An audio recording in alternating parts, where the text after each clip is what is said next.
Il est clair que la Russie a réussi à s'imposer comme une puissance militaire mondiale redoutée ces dernières décennies. Cependant, certains déclarent qu'elle pourrait perdre pas mal de sa puissance dans les prochaines années. Mais est-ce vrai? Et si oui, comment? Héritière de l'arsenal de l'ancienne Union soviétique, les récents conflits soulèvent des questions sur la modernité et l'efficacité réelle de son armée. Alors que la Russie continue d'afficher une posture agressive sur la scène internationale, de nombreux analystes se demandent si le pays est véritablement à la hauteur de ses ambitions. Pour comprendre ce qu'il en est vraiment, on te propose de découvrir l'armée russe, sa composition et les défis auxquels elle est confrontée. À l'heure actuelle, l'armée russe fait partie du top 3 des plus grandes puissances militaires, avec les États-Unis et la Chine. En 2024, elle prévoit d'avoir 2,2 millions de membres, dont 1,32 million de soldats. Selon Reuters, le budget militaire russe est passé de 35,8 milliards d'euros en 2021 à 108 milliards en 2024. Maintenant, elle représente donc 29,4% du budget général contre 14,4% 3 ans plus tôt. L'armée est composée de plusieurs branches. Premièrement, les forces terrestres. Elles ont été créées le 7 mai 1992 à la suite de la dissolution de l'armée de terre soviétique et elles comptaient environ 550 000 personnes en 2023. Il faut savoir que la Russie est dominante en matière d'armes lourdes, notamment les chars d'assaut. Ainsi, elle disposerait de 2685 chars en service, dont le T-72, ainsi que sa version plus moderne, le T-90, mais aussi le T-14 Armata. Cependant, depuis le début de la guerre en Ukraine, on estime qu'entre 488 et 700 chars russes auraient été détruits. Malgré ces pertes, la réserve de chars reste massive. L'armée russe ne devrait donc pas en manquer à court terme. Dans les forces terrestres, on retrouve les forces des missiles stratégiques, aussi connues sous l'abréviation RVSN. Elles sont la composante terrestre de la dissuasion nucléaire russe. Elles ont été créées par l'URSS le 17 décembre 1959 avec l'arrivée des premiers missiles balistiques au sein de l'armée rouge. Ces forces gèrent les missiles sol-sol ayant une portée supérieure à 1000 km. Durant la guerre froide, cette force se développa rapidement. En 2014, son effectif était estimé à 18 000 personnes et l'on annonçait une augmentation des effectifs de 8 500 personnes en 2020.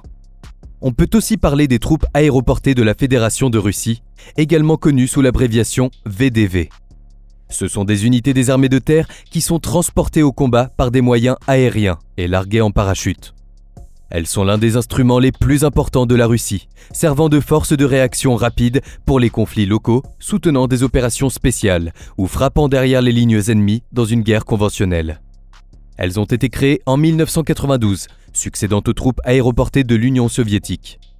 Leur effectif était de 45 000 personnes en 2015. Elles ont participé à plusieurs conflits, notamment la première et la seconde guerre de Tchétchénie, la guerre russo-géorgienne de 2008, l'intervention militaire de la Russie en Syrie et l'invasion de l'Ukraine par la Russie depuis 2022. Une deuxième branche de l'armée russe sont les forces aérospatiales, qui comprennent l'aviation et la défense aérienne et antimissiles. Elles ont pour tâche principale la lutte antimissiles et la collecte d'informations au moyen de satellites de reconnaissance. En 2020, elles comptaient environ 165 000 personnes. Il faut savoir que le pays est réputé pour ses sous-marins, mais se montre un peu à la traîne du côté de l'aviation. La Russie est tout de même dotée de 4100 avions militaires, dont le Sukhoi Su-57, aussi appelé Felon, qui a été testé en 2018 en Syrie, puis mis en service en 2020. Ce supersonique de 5e génération est reconnu pour sa polyvalence. Il y a également le Tu-160, autrement appelé Cygne blanc. Il s'agit d'un bombardier supersonique à capacité nucléaire. Il est d'ailleurs le plus lourd existant, pouvant supporter jusqu'à 270 tonnes. Ainsi, il peut embarquer dans ses deux soutes jusqu'à 40 tonnes de munitions. Une autre branche est la marine, qui est officiellement nommée la flotte maritime militaire de Russie. Elle est l'héritière de la marine soviétique qui trouve elle-même ses origines dans la marine impériale russe. Elle comptait environ 160 000 personnes en 2023 et elle est composée des troupes côtières et de l'aviation navale. La marine russe possède une variété de navires, y compris des porte-avions, des croiseurs, des frégates, des corvettes, des patrouilleurs et des sous-marins. Cependant, le contenu de la liste des bâtiments de la flotte maritime militaire de Russie en service en 2024 peut être erroné ou incomplet du fait du manque de sources officielles et de la confidentialité entourant les effectifs de forces armées. Cependant, on sait qu'elle est dotée de plusieurs sous-marins reconnus pour leur puissance, comme avec le Belgorod. C'est un sous-marin nucléaire gigantesque, capable d'intimider grâce à la dissuasion de son arme nucléaire. Mesurant 184 mètres, il est présenté comme le plus long sous-marin au monde, devant les sous-marins balistiques et de missiles guidés de la classe Ohio de l'US Navy, qui mesure 171 mètres. Il peut transporter des torpilles à capacité nucléaire qui peuvent être lancées à des centaines de kilomètres de leur cible. Si le pays le présente comme un navire de recherche, permettant à la Russie de mener des expéditions scientifiques et des opérations de sauvetage dans les zones les plus reculées, certains le perçoivent plutôt comme une plateforme d'espionnage et d'armes nucléaires. Il faut savoir que ce type de sous-marin est incroyablement cher et représente un investissement massif pour la marine russe. Enfin, nous avons les forces d'opération spéciales russes, aussi connues sous l'abréviation SSO. Le commandement des forces d'opération spéciales a été créé en 2012. Par exemple, l'unité a été engagée lors de l'invasion de l'Ukraine par la Russie en 2022.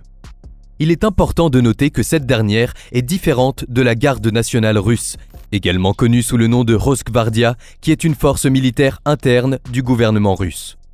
Elle est chargée de la lutte contre le terrorisme et le crime organisé, la protection de l'ordre public, notamment contre les émeutes, et celle de l'intégrité territoriale de la Russie. La garde nationale compte environ 350 000 hommes et elle est souvent critiquée d'être une tentative du président Poutine de créer une armée privée pour contrôler les troubles civils.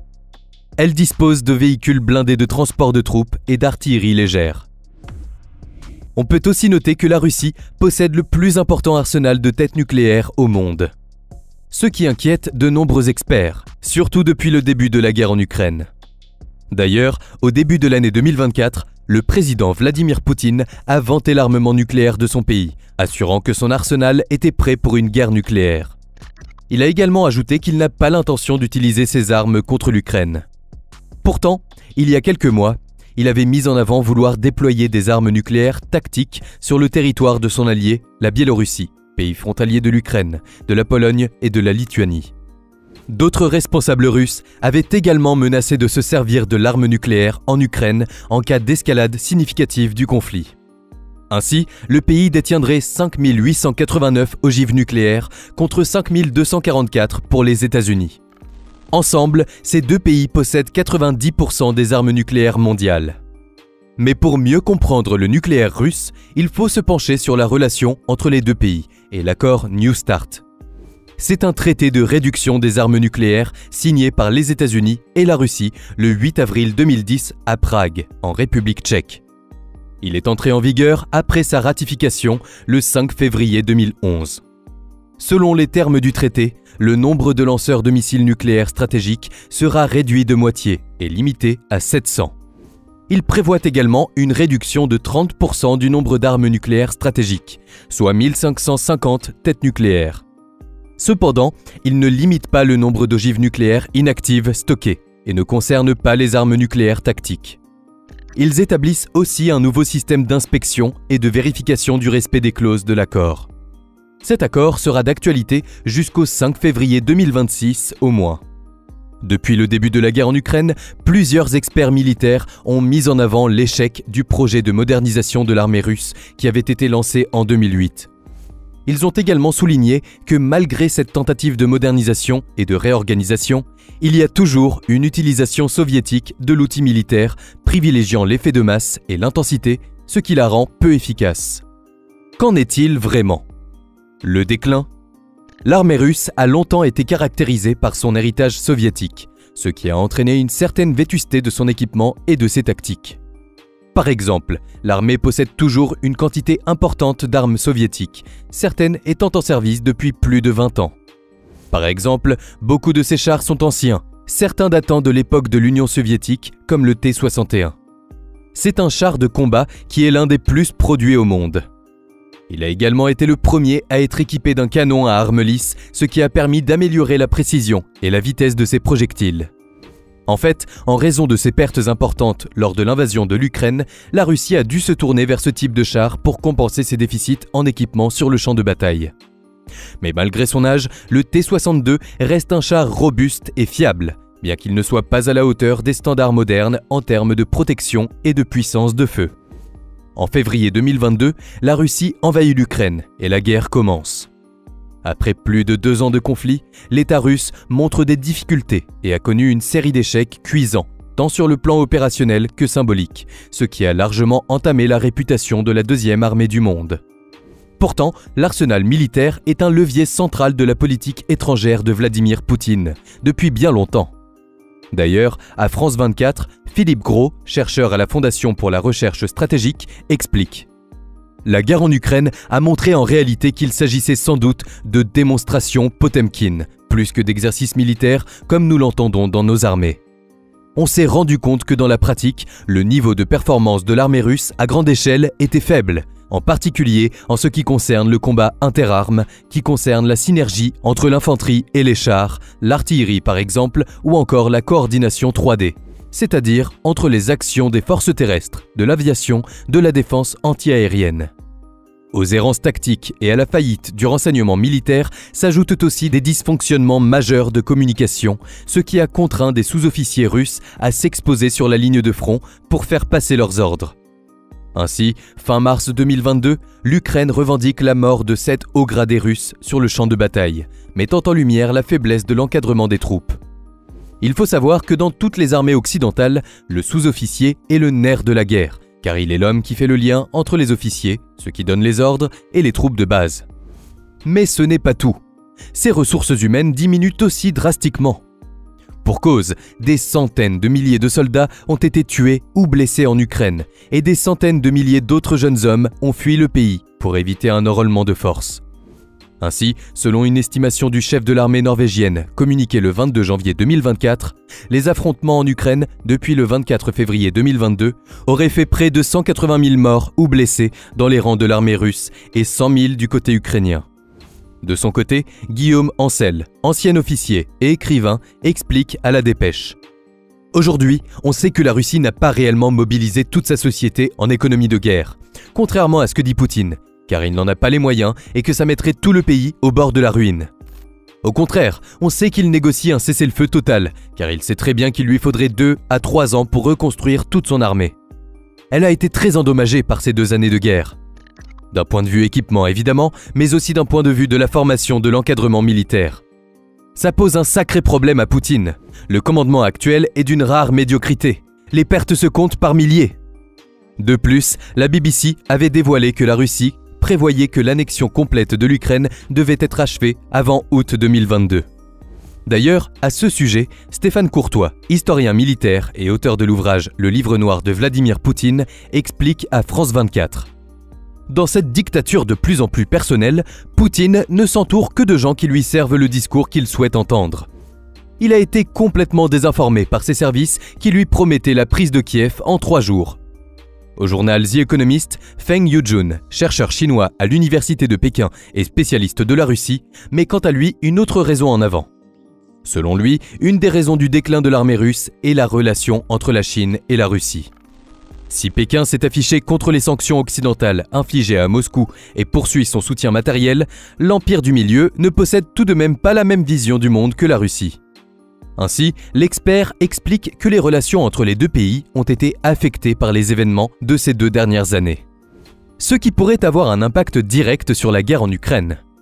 Il ajoute aussi que même si la Russie dispose d'une force de frappe largement supérieure à son ennemi, l'Ukraine, quant à elle, dispose d'un excellent réseau de résistance et d'unité nationale. De plus, le soutien des pays occidentaux reste important. Par exemple, la France a signé un contrat de sécurité avec l'Ukraine, lui promettant un renforcement logistique. Il faut cependant rester méfiant, car la Russie reste la 2e puissance militaire au monde, avec une quantité remarquable de tanks par exemple. De plus, concernant les relations sino-russes, on peut noter que les 2 pays souhaitent renforcer leur coopération. Ainsi, au début du mois d'avril 2024, le ministre russe des Affaires étrangères, Sergueï Lavrov, et son homologue chinois ont échangé autour de la sécurité en Eurasie et sur comment endiguer l'expansion de l'OTAN, qui a récemment été renforcée par la Suède et la Finlande. De plus, les combats en Ukraine se poursuivent. Par exemple, en avril 2024, l'armée russe a mené des frappes sur des sites énergétiques.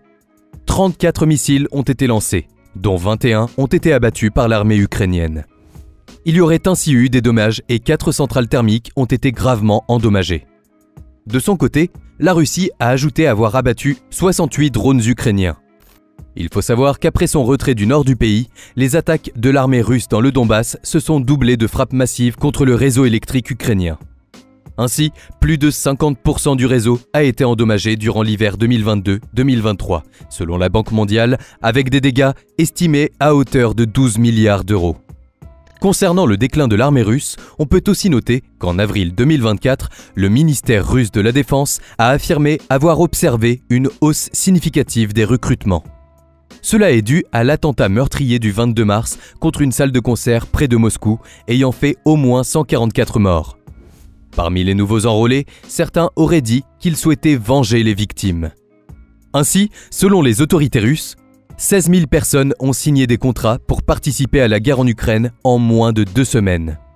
Le groupe djihadiste État islamique avait revendiqué cet attentat, mais les autorités russes ont mis en avant qu'il y avait un lien entre l'Ukraine et les attaques. De son côté, Kiev a toujours rejeté ces accusations. En tout, depuis le début de l'année 2024, plus de 100 000 personnes se sont ainsi inscrites sous contrat dans les forces armées russes. Il faut savoir que fin décembre 2023, le ministre russe de la Défense, Sergueï Shoigu, avait fixé comme objectif d'augmenter le nombre de militaires sous contrat à 745 000 personnes d'ici fin 2024 pour un total d'1,5 million de soldats. La campagne de recrutement se fait notamment via les réseaux sociaux et grâce à des affiches dans les rues faisant la promotion de l'armée et promettant de très bonnes conditions aux futurs soldats.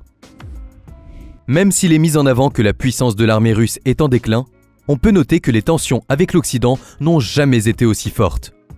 Le meilleur exemple est la Suède. En effet, après des décennies de désarmement, le pays se prépare à un éventuel conflit avec la Russie. Ainsi, la Suède, comme plusieurs autres États, se prépare à une guerre à grande échelle sur le territoire de l'Union européenne. De plus, le pays qui a poursuivi pendant plus de 2 siècles une politique de neutralité a finalement rejoint l'OTAN le 7 mars 2024. L'Europe se sent donc menacée et la Suède cherche à assurer ses arrières face à un pays pouvant la menacer par plusieurs axes à travers la mer Baltique. Ainsi, le budget militaire suédois a atteint 8,8 milliards de dollars en 2023, selon l'Institut international de recherche sur la paix de Stockholm, contre 6,5 milliards en 2020. D'ailleurs, selon le ministère de la Défense, le gouvernement estime les augmentations du budget en 2025 et 2026 à respectivement 110 millions et 680 millions de dollars. L'objectif est de finir par atteindre le seuil des 2% du PIB consacré à la défense, comme demandé par l'OTAN, alors que le budget de 2023 correspond à 1,48% du PIB de 2022. En plus du budget, pour faire face à une potentielle guerre, le pays prépare son armée.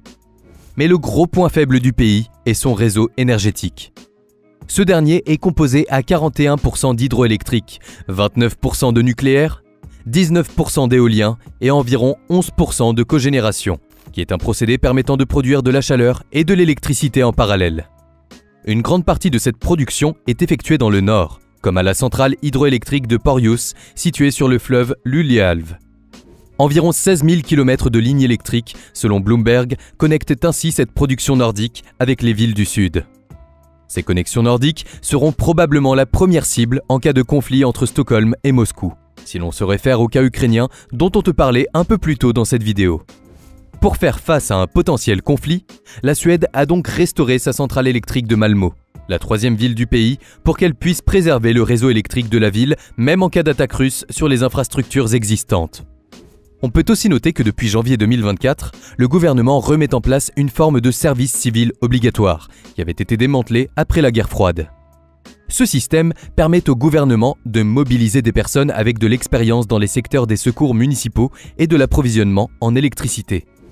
Ainsi, 1000 Suédois devraient être appelés à participer à la défense du réseau énergétique d'ici fin 2028, selon Bloomberg. Malgré ces tensions en Occident, il ne faut pas oublier que Vladimir Poutine a regagné du soutien dans plusieurs pays européens.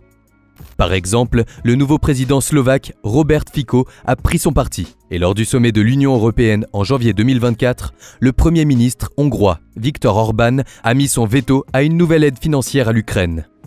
De son côté, le président russe a une nouvelle fois vivement critiqué les dirigeants européens pour leur soutien à l'Ukraine. Tout cela nous montre que la Russie a besoin de ses alliés pour rester une puissance de premier plan. Mais qui sont-ils ? Il y a par exemple la Corée du Nord. Depuis quelque temps, le pays asiatique s'est rapproché de Moscou, notamment depuis l'invasion en Ukraine. Fin février 2024, on apprend que la Corée du Nord aurait envoyé près de 7000 conteneurs remplis de millions d'obus à la Russie, en échange de matières premières et de composants d'armes. Mais aussi 9000 conteneurs de nourriture ont été envoyés à Pyongyang dans le but de stabiliser les prix de divers produits de première nécessité. Mais depuis, cette collaboration a pris un nouveau tournant, car Kim Jong-un s'est rendu en Russie. À son retour, l'administration russe locale lui a offert plusieurs drones kamikazes, un appareil autonome de surveillance Geran 25 ainsi qu'un gilet pare-balles pour des opérations offensives. Par la suite, il a été rendu public que Moscou aidera le pays à construire ses propres satellites, mais aussi des sous-marins à propulsion nucléaire. En échange, Kim Jong-un fournira des milliers d'obus et de missiles à l'armée russe pour faciliter sa guerre en Ukraine. Les deux pays semblent donc avoir trouvé l'accord idéal, car d'un côté, Moscou a désespérément besoin d'armes, notamment de munitions et de bombes d'artillerie. Pyongyang, pour sa part, possède un excès des deux. De l'autre côté, la Corée du Nord est appauvrie par les sanctions. Il ne faut pas non plus oublier qu'après 3 ans de fermeture des frontières à cause du Covid et de l'échec des négociations avec les États-Unis, le pays se retrouve plus isolé que jamais. Et même si peu de personnes pensaient qu'un accord entre les deux nations allait vraiment avoir lieu, au début de l'année 2024, en Ukraine, on apprend que des experts ont retrouvé des débris de missiles lancés par la Russie qui sont d'origine nord-coréenne. Il s'agirait de missiles balistiques KN-23. Cela va même plus loin, car en juin 2024, on apprend que la Corée du Nord a accueilli des colonies de vacances d'enfants de soldats russes tués en Ukraine dans le camp Sandonvon, sur la côte Pacifique, alors que les touristes sont très rares et limités dans leurs déplacements dans ce pays. À ce sujet, le président russe a expliqué que la Russie et la Corée du Nord étaient en train de développer des liens touristiques, notamment axés sur les vacances dans les stations balnéaires coréennes.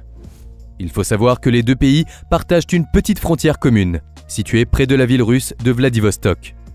Ces déclarations ont eu lieu lors d'un accord de partenariat stratégique à l'occasion d'un sommet bilatéral à Pyongyang. À cette occasion, le dirigeant nord-coréen a assuré Moscou de son soutien total et de sa solidarité dans son conflit contre l'Ukraine. Il y a également l'Iran qui est proche de la Russie. Durant l'année 2023, le pays a plusieurs fois fait la une de l'actualité pour sa participation indirecte à la guerre en Ukraine. En effet, l'Iran a été plusieurs fois accusé de fournir à la Russie des drones pour mener des attaques. À la fin de l'année, Téhéran a reconnu avoir fourni la Russie, mais a affirmé que ces livraisons avaient eu lieu avant l'offensive en Ukraine. Il faut savoir que les drones sont une arme massivement utilisée par la Russie, comme par l'Ukraine depuis le début du conflit. Par exemple, en janvier 2024, la Russie commence à utiliser un nouveau drone iranien à réacteur, le Shahed 238. Il est une version améliorée des précédents drones iraniens. Même s'il est assez cher, il a la particularité d'être plus difficile à intercepter. Mais il n'est pas le premier. Car dès décembre 2022, les troupes russes utilisent des drones Shahed 136 sous le nom de Geran 2. Il a par exemple été utilisé pour frapper le réseau électrique ukrainien. Il y a également le Shahed 107 qui est équipé d'une technologie permettant de détecter des cibles capitales sur le champ de bataille comme les lance-missiles. Selon Sky News, certains exemplaires de ces nouveaux drones pourraient avoir été offerts à la Russie dans le cadre d'un accord. Mais le Shahed 238 a la particularité d'être plus rapide. Grâce à son moteur à réaction, il peut atteindre une vitesse de pointe de 800 km/h contre environ 180 pour le Shahed 136. Il a donc rapidement mis des bâtons dans les roues aux forces ukrainiennes. Entre menaces sur les infrastructures et les soldats, nombre important en possession de la Russie et coût élevé pour les intercepter, ce drone est un réel fléau. Bon marché, Moscou, qui a acheté en masse ce type de drone à Téhéran, a même lancé la production de ses propres Shahed 136 à Yalabouga, dans la région russe du Tatarstan. Un autre allié de la Russie est la Chine. Alors que les présidents des deux pays se sont rencontrés en mai 2024, la Chine apparaît comme un allié essentiel qui pourrait même impacter le cours des événements de la guerre en Ukraine. Pour le moment, elle a refusé de condamner l'invasion et elle continue de commercer avec une Russie lourdement sanctionnée par les États-Unis et l'Union européenne. D'ailleurs, les États-Unis ont annoncé une série de nouvelles sanctions à l'encontre de banques et d'entreprises basées à Pékin et à Hong Kong qui travaillent avec Moscou et qui auraient contribué à contourner les restrictions existantes. En effet, si la Chine ne vend pas d'armes à la Russie, Washington et Bruxelles estiment qu'elle exporte des technologies et des composants essentiels à la guerre. De son côté, l'OTAN a annoncé en juin 2024 que des discussions étaient en cours concernant d'éventuelles sanctions économiques contre la Chine. Cela fait que dans l'ombre, les relations sino-russes sont plus tendues. Il faut savoir que l'économie chinoise, en perte de vitesse, peut difficilement se permettre cette pression de la part de ses partenaires commerciaux, surtout vu la faiblesse de la demande intérieure, ce qui signifie qu'elle a besoin de ses marchés à l'étranger. Malgré cela, les deux pays restent proches. On le voit notamment en Arctique, où la Russie a plusieurs bases de l'ère soviétique qui sont en cours de modernisation. C'est d'ailleurs ici que provient une part importante de ces hydrocarbures, exportés vers l'Europe ou l'Asie. La région est donc primordiale pour protéger une des sources de sa puissance, qui lui fournit des revenus essentiels pour boucler son budget, dont une part grandissante est consacrée à la guerre en Ukraine. De plus, la région est utilisée par Moscou pour renforcer ses liens avec Pékin, ce qui inquiète beaucoup les États-Unis. Ainsi, des exercices conjoints entre les deux pays sont ponctuellement organisés. D'ailleurs, durant l'un d'entre eux, une escadre chinoise et russe a longé les eaux américaines au large des Aléoutiennes, non loin de l'île Kodiak. À cause des rivalités grandissantes entre Washington, Pékin et Moscou, la préparation à un potentiel conflit au niveau du pôle inquiète beaucoup de monde. Voilà, tu sais maintenant tout de l'armée russe. Tu as découvert sa composition et les différentes branches qui la composent, mais aussi son héritage soviétique qui reste très présent à l'heure actuelle et qui peut se montrer être un réel désavantage. En dépit de sa réputation de puissance militaire redoutable, l'armée russe semble donc confrontée à une série de défis qui pourraient compromettre son efficacité et sa capacité à projeter sa puissance. L'armée est potentiellement en déclin à cause de ses équipements vétustes, sa mauvaise communication et les sanctions de l'Occident. Ainsi, alors que la Russie tente de maintenir son influence sur la scène mondiale, elle doit également faire face à une réévaluation interne de ses capacités militaires. Malgré cela, elle reste la deuxième armée la plus puissante au monde. De plus, les combats se poursuivent comme les tensions avec l'Europe et les États-Unis. Malgré cela, la Russie peut compter sur des alliés de taille, comme la Corée du Nord, l'Iran ou encore la Chine, qui la soutient diplomatiquement, mais aussi militairement et politiquement. Il est donc certain que les événements de ces prochains mois en Ukraine peuvent tout faire basculer, comme les relations avec les soutiens de la nation russe.